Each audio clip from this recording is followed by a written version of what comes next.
Assalamualaikum warahmatullahi wabarakatuh.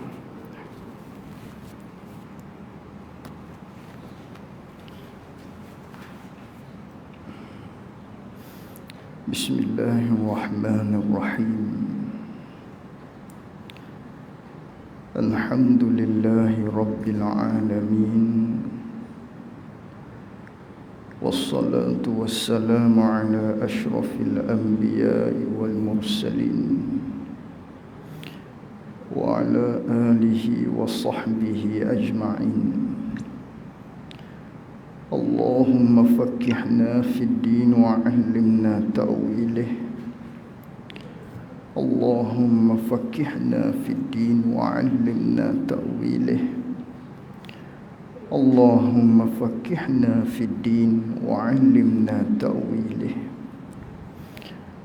Allahumma nawwir qulubana bi nuri hidayatika kama nawwaltal arda bi nurika syamsika abadan abada. Bi rahmatika ya arhamar rahimin. Rabbi shrah li sadri wa yassir li amri wahlul 'uqdatam min lisani yafqahu qawli. Allahumma salli wa sallim ala sayyidina wa maulana Muhammad.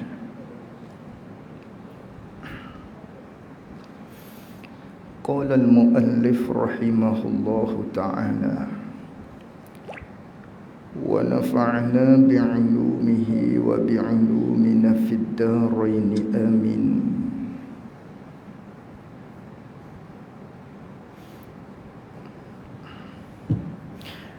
Kedua, dengan sebab perkataan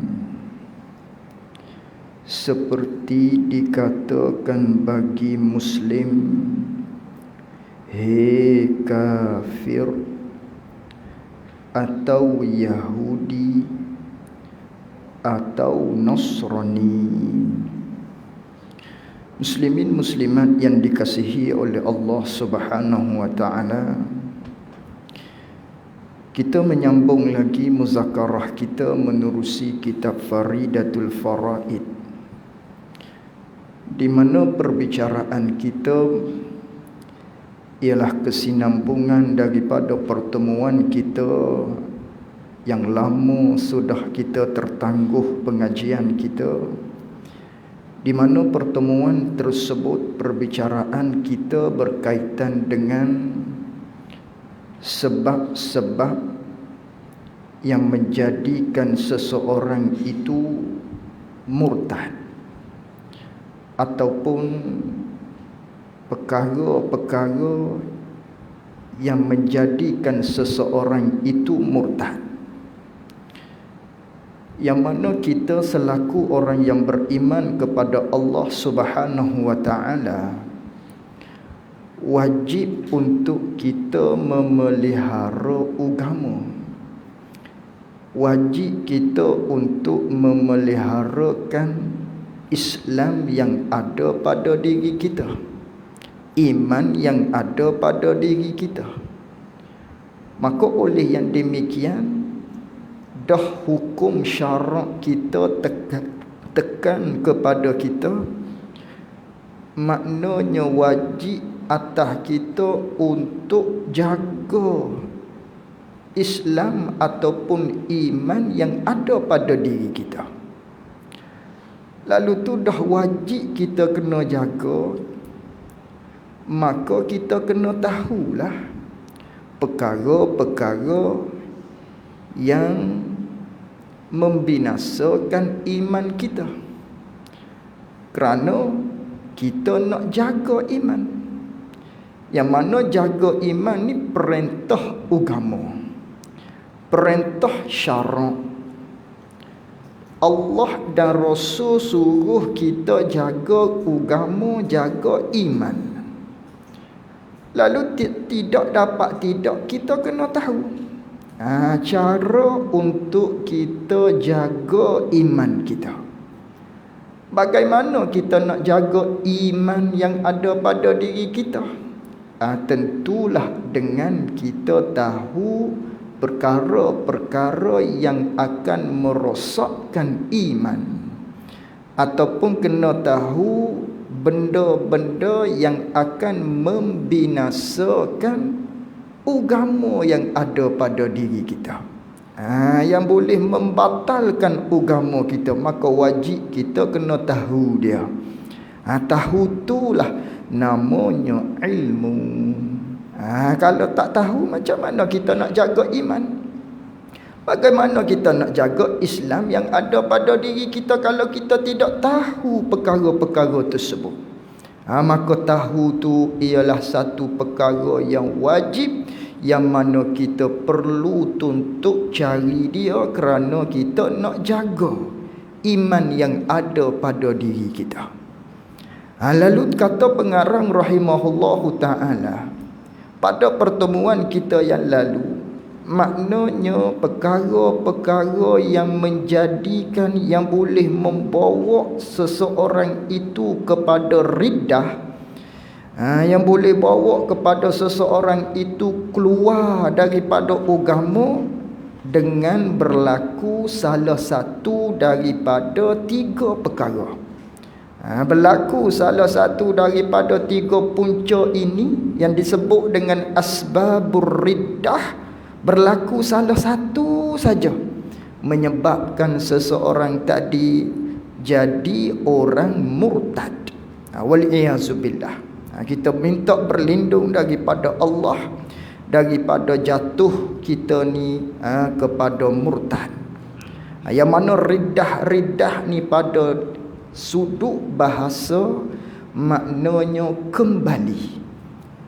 Riddah dari sudut bahasa maknanya kembali, ataupun dengan maknanya kembali daripada satu hal kepada hal yang lain. Itu dari sudut bahasa riddah. Riddah, bila sebut riddah dari sudut bahasa Arab, makna dia kembali daripada satu hal kepada hal yang lain. Jadi menasabah dengan makna pada lurah riddah ni, iaitulah bagi mereka-mereka yang asalnya dia tu belum lagi Islam, lalu tu dibuka hidayah oleh Allah Subhanahu wa taala, masuk dia di dalam agama Islam. Lalu tu dah masuk dia ke dalam agama Islam, namanya orang Muslim, orang mukmin, kerana dia masuk dalam agama Islam, peluk agama Islam, asalnya kafir. Lalu tu berada di dalam agama Islam tadi, dia pun kembali daripada satu kepada yang lain pula, kembali kepada kekufuran balik. Itu namanya riddah. Itu hak dari sudut makna lughah. Adapun dari sudut makna istilah agama kita, riddah ni ialah qat'ul Islam, memutuskan keislaman. Memutuskan keislaman,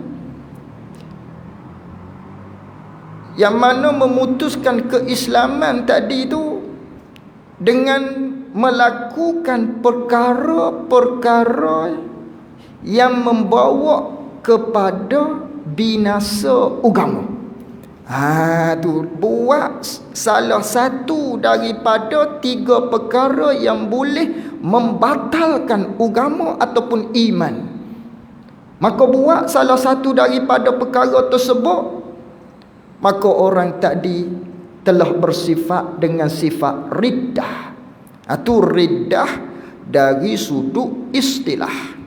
Riddah, makna riddah dari sudut maknanya syarak, daripada kacamata syarak, memutuskan keislaman dengan melakukan salah satu satu daripada sebab-sebab yang membatalkan iman ataupun Islam ataupun agama.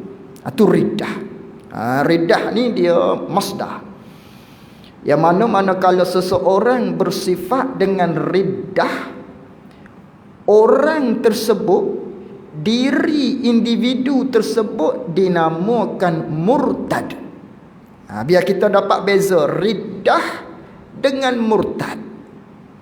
Murtad isim maf'ul ataupun isim fa'il. Maknanya kena kepada diri seseorang tu. Yang mana seseorang ini dia bersifat dengan riddah. Nama orang tersebut murtad.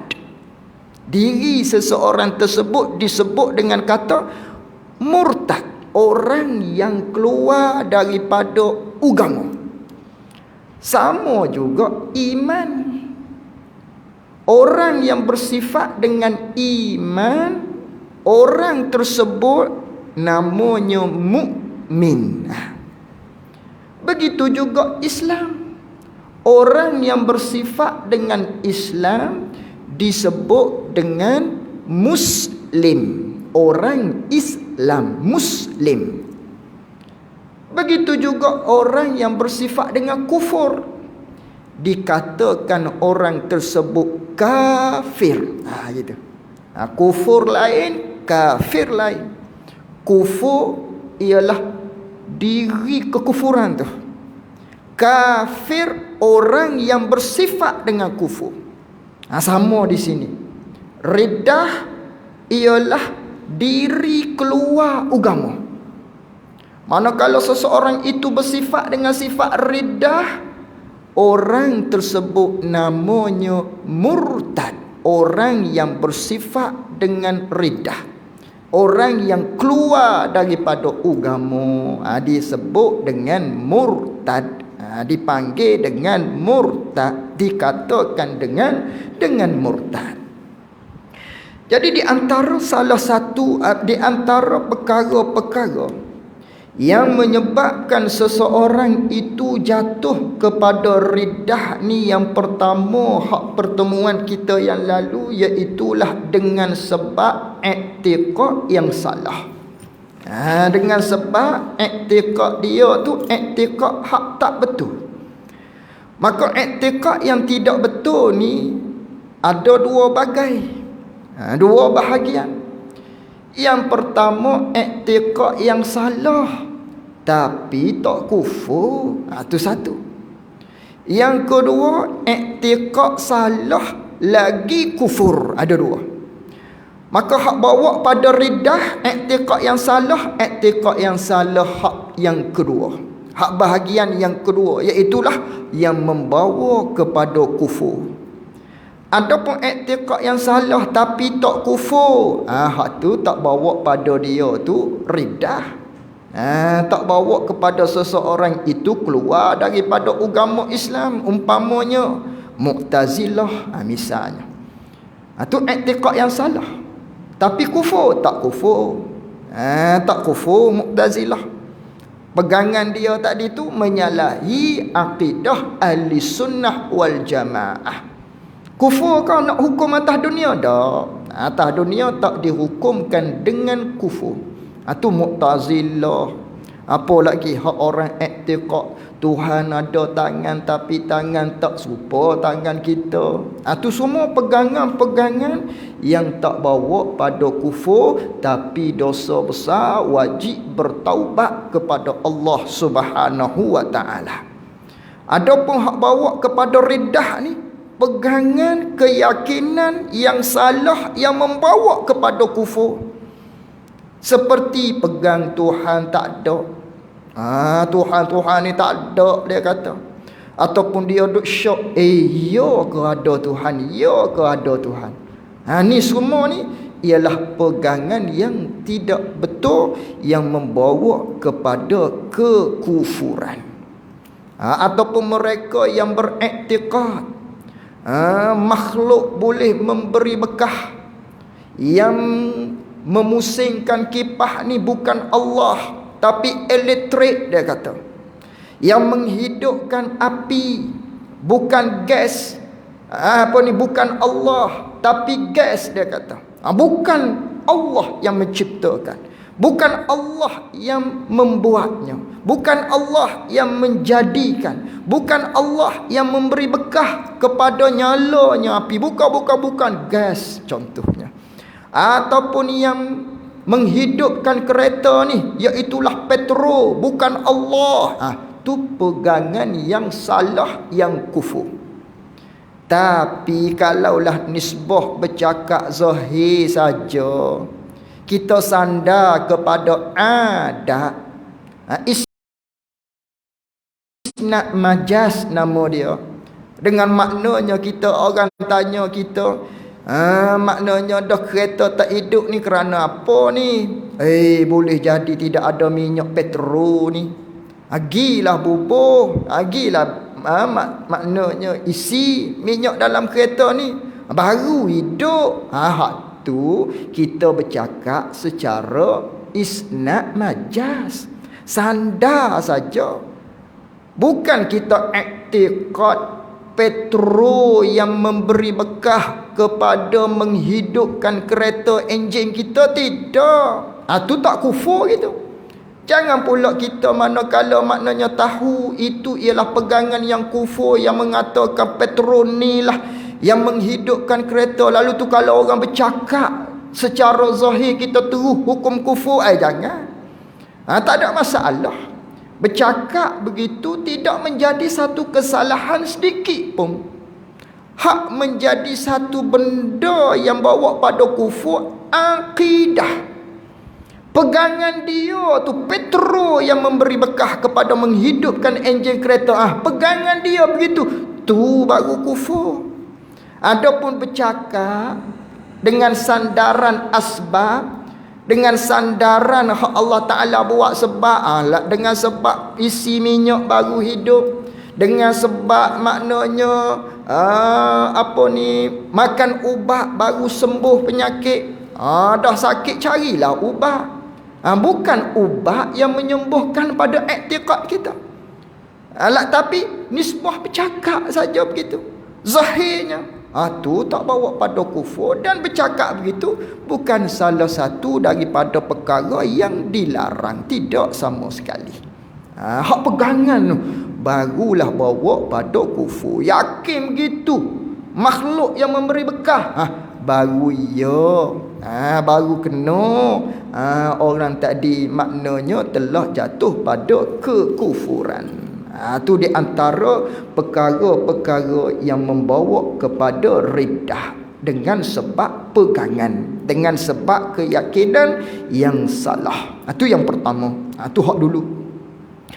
Ni malam ni nak sambung hak hari tu. Lalu kata pengarang rahimahullahu ta'ala, yang kedua, daripada sebab-sebab yang membawa kepada riddah, sebab-sebab yang membawa kepada kufur ni, yang kedua iaitulah dengan sebab perkataan. Ni sebab yang kedua. Dengan sebab kata, dengan sebab bercakap, dengan sebab kita mengeluarkan perkataan boleh bawa pada kufur kan ini. Apa dia? Contohnya, seperti dikatakan bagi Muslim, seperti dikatakan yakni oleh seseorang. Seseorang tu kata bagi Muslim kepada orang Islam yang lain. Apa dia kata? Maf'ul qaul. Kata dia, hei kafir. Dia kata kafir kepada seseorang Muslim, kepada rakan dia hak Islam. Dia kata, hei kafir, mu kafir, misalnya. Atau Nasrani, atau Yahudi, mu Yahudi. Dia kata pada kawan dia hak Islam. Atau Nasrani, dia kata kepada saudara dia hak Islam tadi, rakan dia hak Islam, kenalan dia hak Islam, mu kafir, mu Yahudi, mu Nasrani. Maka manakala kita kata kepada orang Islam dia tu kafir, dia tu Yahudi, dia tu Nasrani, kembali kekufuran tadi kepada orang yang kata. Kalau dia tidak kafir, kalau dia tak kufur, kita pergi tuduh dia, kita pergi kata kepada seseorang yang dia tu Islam dengan kata kafir, Yahudi ataupun umpamanya, kembali kekufuran kafir tadi tu kepada kita yang berkata. Berdasarkan hadis Nabi sallallahu alaihi wasallam, iza qala ar-rajulu li akhihi ya kafir faqad ba'a bihi faqad ba'a ahdahuma atau kama qala. Apabila seseorang itu kata bagi saudara dia dengan katanya ya kafir, mu kafir, he kafir, sedangkan orang tu Islam, maka kembali kekufuran tadi sama ada kepada yang berkata ataupun yang dituju.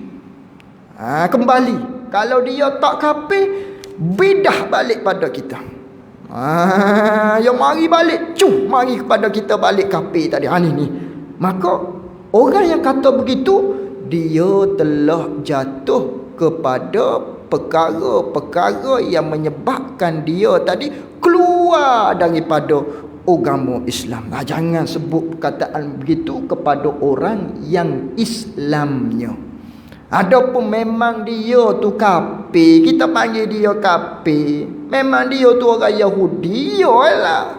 Hak ni orang tu Islam, dan dia tak buat perkara-perkara yang menghina Islam. Tidak ada maknanya ketandaan-ketandaan di dia menghina agama Islam ataupun buat salah satu daripada perkara-perkara yang boleh melucutkan agama. Lalu tu kita pergi kata dia pada kafir sedangkan dia tu Islam. Maka mari balik, bedah balik, melencong balik. Hak kafir kita kata pada orang tadi tu kepada diri kita yang berkata. Wali'iyahzubillah. Ini perkara-perkara yang boleh membawa kepada kita tadi keluar daripada agama Islam. Nampak remeh? Kata je pun, apa aku tak ada buat benda-benda hina Islam, tak ada. Tu dengan sebab perkataan tadi tu. Kita kata orang tu kafir, mari kembali kekafiran tadi kepada diri kita. Wali'iyahzubillah. Kita minta berlindung daripada Allah Subhanahu wa ta'ala. Cuma kalau seseorang tu kata mu kafir, tu dia kata begitu contohnya. Apa kata pada aku kafir ni? Kafir nikmat. Dia kata begitu. Kafir nikmat, bukan kafir agama. Hak ni tak kembali kekufuran tadi kepada yang berkata. Cuma haram kita pergi bercakap begitu. Haram kita pergi kata perkataan-perkataan yang mengelirukan tadi. Sungguh pun maksud kita bukan kafir agama, tapi kafir nikmat, kufur nikmat. Kita pergi kata begitu, dipanggil pada dia dengan makna kufur nikmatmu ni.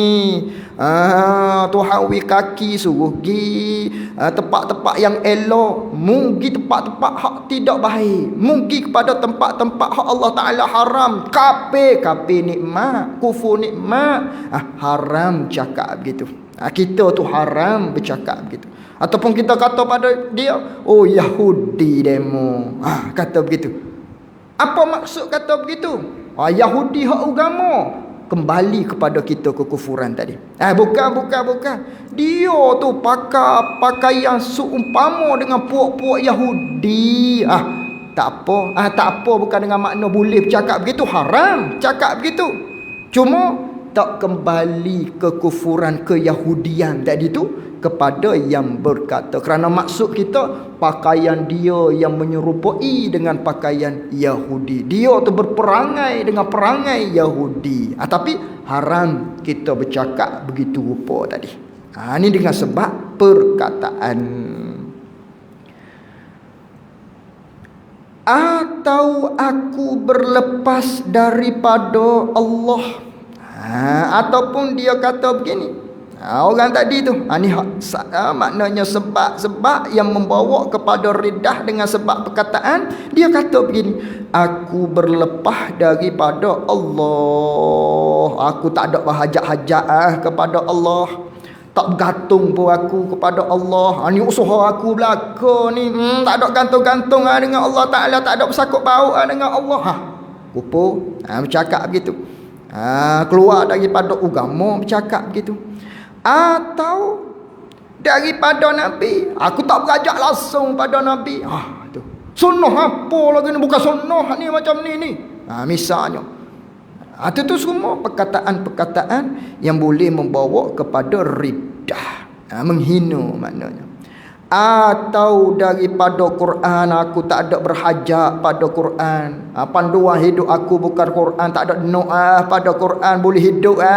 Tu semua tu perkataan-perkataan yang membawa kepada keluar daripada agama. Atau daripada agama Islam, aku berlepas diri dah daripada agama Islam, aku nak keluar dah daripada agama Islam. Tu perkataan dengan perkataan tu. Keluar agama dengan sebab perkataan. Tu bahaya, jangan bercakap benda-benda macam ni. Dan seperti mensendo-sendokan dengan Quran, dan seperti mempermain-mainkan dengan Quran, tak boleh. Awak main dengan ayat-ayat Al-Quran tak boleh. Dan membaca Quran tadi tu dengan kosak mengolok-olokkan, dengan kita kosak nak buat menganying dengan dia, dengan Al-Quran, dan dengan kosak menghina akan dia, akan Al-Quran. Kita mempermain-mainkan hukum-hukum Al-Quran contohnya.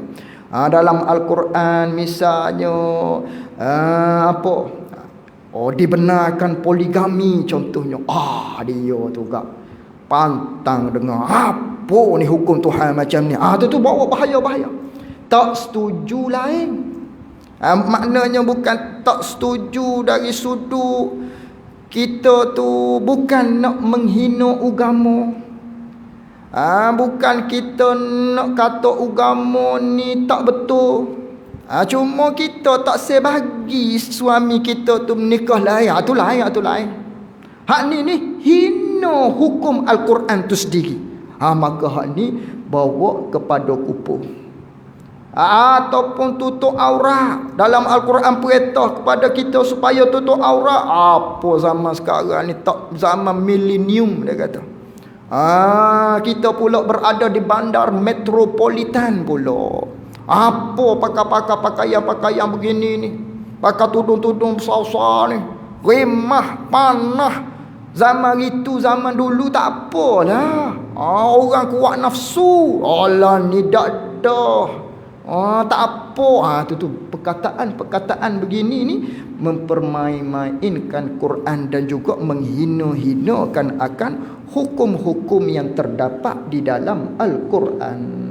Semua tu dengan sebab perkataan boleh bawa seseorang tadi kepada kekufuran.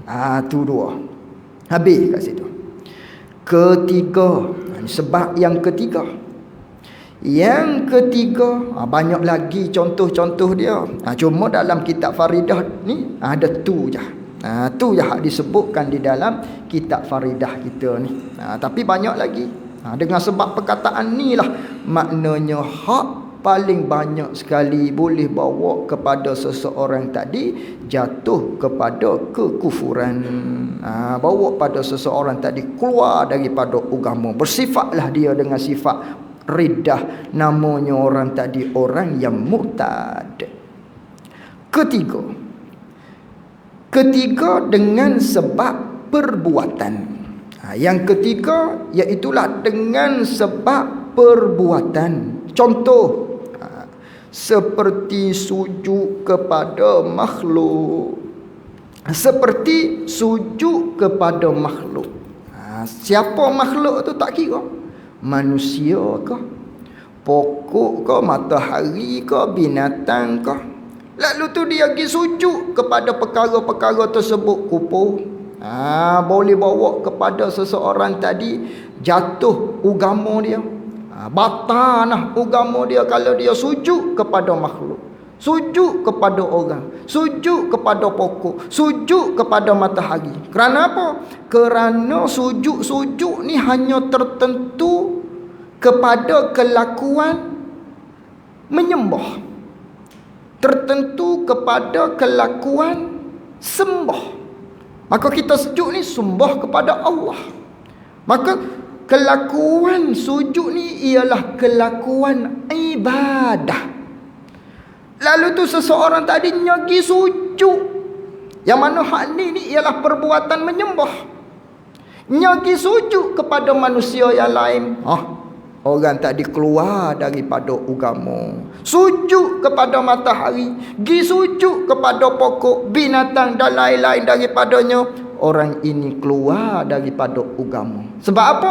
Dengan sebab sujud. Maka sujud ni ialah dengan sebab perbuatan. Sujud tak boleh. Tak boleh sujud kepada yang lain daripada Allah Subhanahu wa taala. Ini tertentu kelakuan bagi ibadah menyembah. Kelakuan menyembah hak dikatakan dengan ibadah tadi tu.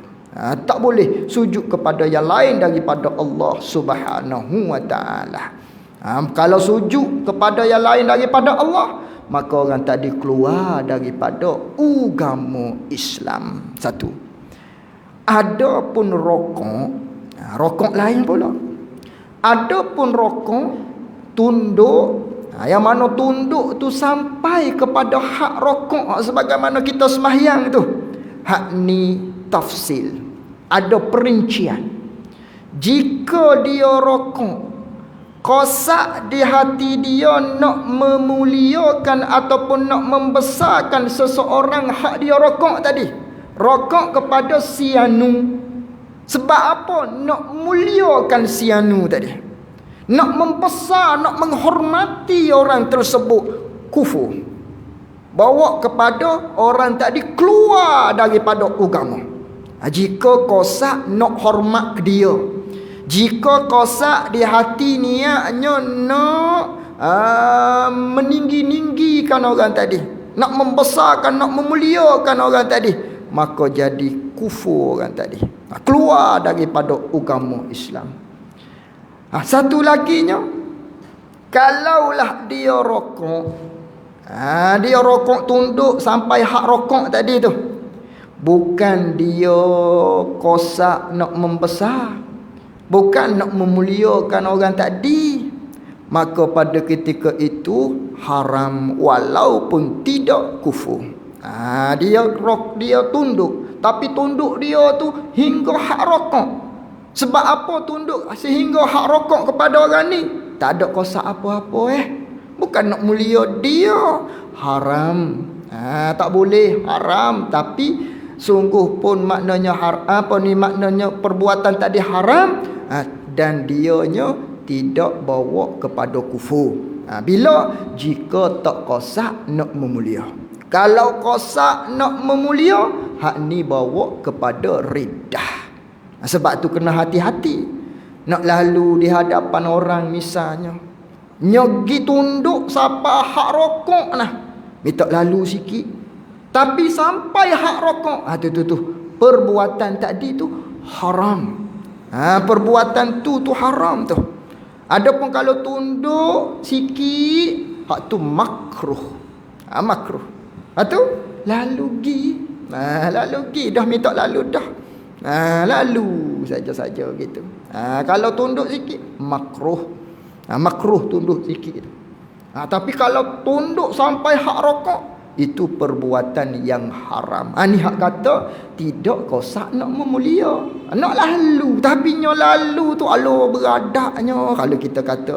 Tapi sampai hak rokok, tak boleh. Haram perbuatan tadi. Kalau kosak nak memulia dia, buat begitu, bawa kepada orang tadi keluar daripada agama Islam. Tu rokok. Rokok dia ada perincian. Maka kalau dalam bab fiqh, rokok ni merupakan satu ketandaan dalam hukum bab sunat sujud sahwi di antaranya. Ini rokok ni. Misal, sebagaimana kita maklum, di antara perkara-perkara yang menyebabkan seseorang itu sunat sujud sahwi, salah satu sebabnya tinggal sunat abad.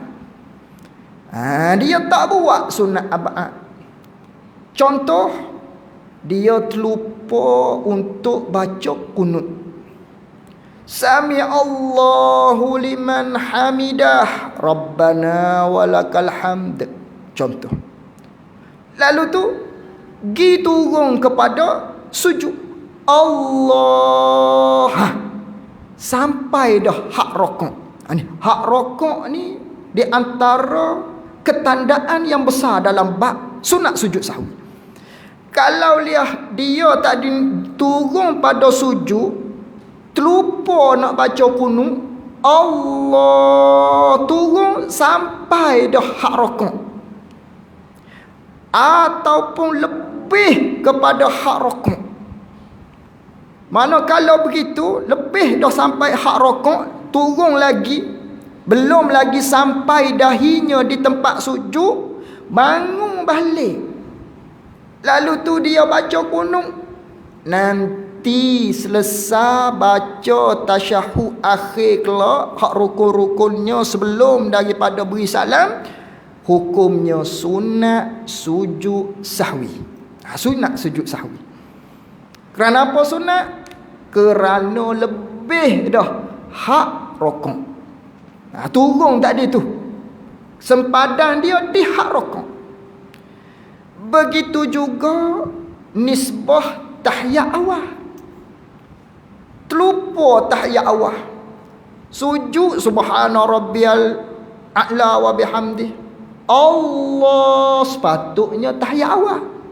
Sunat abad. Tiba-tiba terlupa.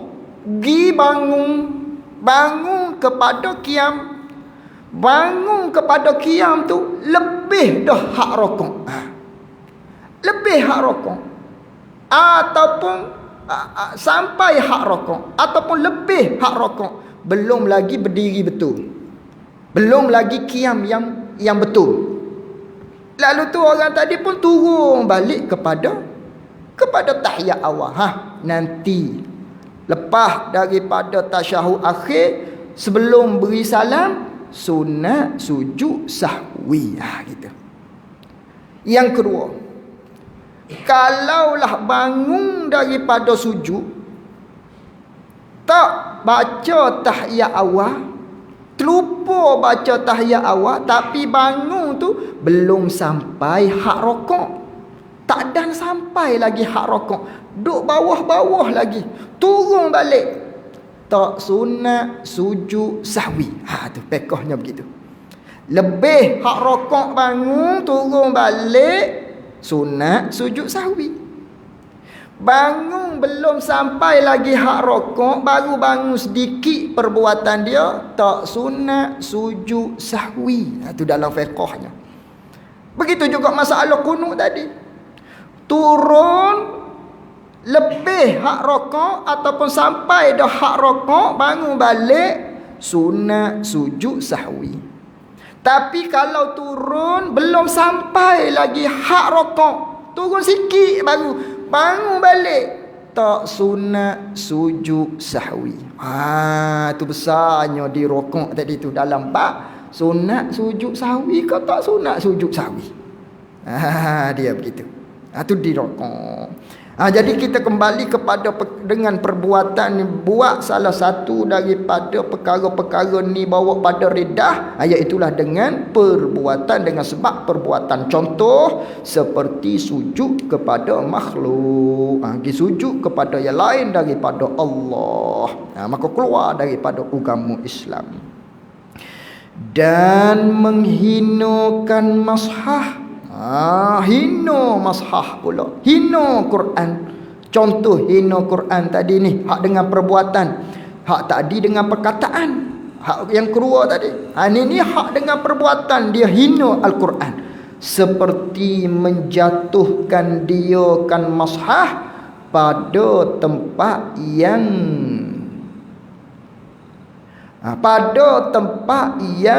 diluati. Pada tempat yang diluati. Apa tempat yang diluati? Tempat hak ada najis ataupun tempat cemar-cemar, tempat yang kotor-kotor. Dia pergi buang, dia pergi tahuk, dia pergi menjatuhkan pada tempat-tempat hak cemar-cemar, hak kotor-kotor. Maka ini kosak pula di hati dia nak hinakan Al-Quran tadi. Maka orang tadi telah melakukan perbuatan yang mengeluarkan dia daripada agama Islam. Kerana kosak dia tu, kosak nak hina. Tapi kalau terjatuh, tu tak ada masalah. Hak ni sengaja menjatuhkan, membuang tahuk, kita panggil kosak nak hina, campur Al-Quran, kosak nak hina, walaupun pada tempat yang bersih. Bukan tempat-tempat hak luak-luak saja, tempat-tempat yang kotor-kotor, hak bernaji, hak cemar-cemar saja. Hak tempat bersih sekalipun, kalaulah kita tadi kosak nak hinakan Al-Quran, maka kita tadi telah keluar daripada agama Islam. Ataupun baling sesuatu kepada Al-Quran, pelepang. Kerana apa? Nak hina Al-Quran, jatuh kepada kekufuran juga. Keluar daripada agama Islam juga. Hak menentunya kosak dia tadi tu. Tapi dengan perbuatan dia buat tu. Gitu. Demikian lagi lah. Iaitulah hadis dan ilmu syara'. Samalah ilmu hadis, ilmu syara', samalah. Kitab-kitab agama, kitab-kitab hadis Nabi sallallahu alaihi wasallam, kita buang, kita tahu dia. Kosak nak hina, maka yang ini boleh menjatuhkan seseorang tadi kepada keluar agama Islam. Adapun kita bakar Al-Quran, tu tak apa. Kerana kita bakar Al-Quran tadi nak memuliakan Al-Quran. Kalau tak dalam tu sapuh, tak comel, tak dalam tu sapuh, huduh perangai, kita bakar supaya hilang ayat-ayat Al-Quran. Bahkan dituntut begitu dalam agama kita, nak lupuh-lupuh apa semua tu bakar dia. Bakar. Kemudian lepas bakar tadi, abu-abu dia tu sunat pula. Ambil pergi kambuh. Kambuh abu-abu tadi. Tapi kalaulah tak kambuh pun tak jadi masalah dah. Cuma sunat pergi kambuh lagi. Tu dituntut dalam agama kita tu bakar. Bakar Al-Quran. Ataupun tak bakar, gali dalam tanah, letak dalam tu. Tak apa. Orang jirik ni, orang jijak ni, tempat orang letak kaki ni, dak dia panggil aras lain dah. Dalam tanah dah tu. Arah lain dah. Cuma kita lah rasa tak sedap lagi. Tak puas hati, kena bakar juga. Bakar tadi sebab apa? Nak menghormati ayat-ayat Allah Subhanahu wa taala. Tu tak apa dituntut pada syarak. Tapi bakar kosak nak hina, hak ni kufur. Riddah, keluar daripada agama Islam. Bakar mu. Nak hina Al-Quran, apa tak bakarlah. Ni bawa kepada kufur. Jatuh kepada kekufuran, keluar daripada agama Islam. Habis itu. Dan apabila sedikit lagi, dan apabila jadi murtad oleh seseorang, apabila seseorang tu jadi murtad agak, sama ada dia buat dengan sebab i'tiqad, ataupun dengan sebab perkataan tadi, ataupun dengan sebab perbuatan, tak kira lah. Apabila dia murtad dengan melakukan salah satu daripada 3 sebab tadi tu yang membawa kepada murtad, manakala begitu, wajiblah atas yang memerintahkan. Siapa di sini yang memerintahkan? Seperti raja. Maksud raja kat sini ni iaitulah kerajaan lah. Yang memerintah ni, yang memerintah secara meliputi. Kerajaan lah kerajaan. Ada pun ibu bapa yang memerintah juga, tapi yang tu tidak meliputi, hanya khas kepada anak dia saja. Anak dia pun jatuh pada riddah, murtad anak dia. Wajib ibu bapa tadi maknanya tegur, nasihat, kembali kepada agama Islam. Tak mahu juga, degil juga, repot kepada kerajaan. Masuk mahkamah dan lain-lain daripadanya lah. Tu maksud kerajaan tadi tu. Maka ini hukum riddah. Bila orang ni murtad, maka wajib atas yang memerintah seperti raja. Kita panggil kerajaan lah. Wajib apa raja ni? Wajib menyuruhkan. Kerajaan tu pula wajib suruh akan dia, akan yang murtad, suruh tu kembali kepada Islam. Suruh dia kena balik kepada agama Islam. Kembali macam mana? Dengan mengucap 2 kalimah syahadah. Kerajaan tadi, mahkamah kalau kita kata, dia kena suruhlah.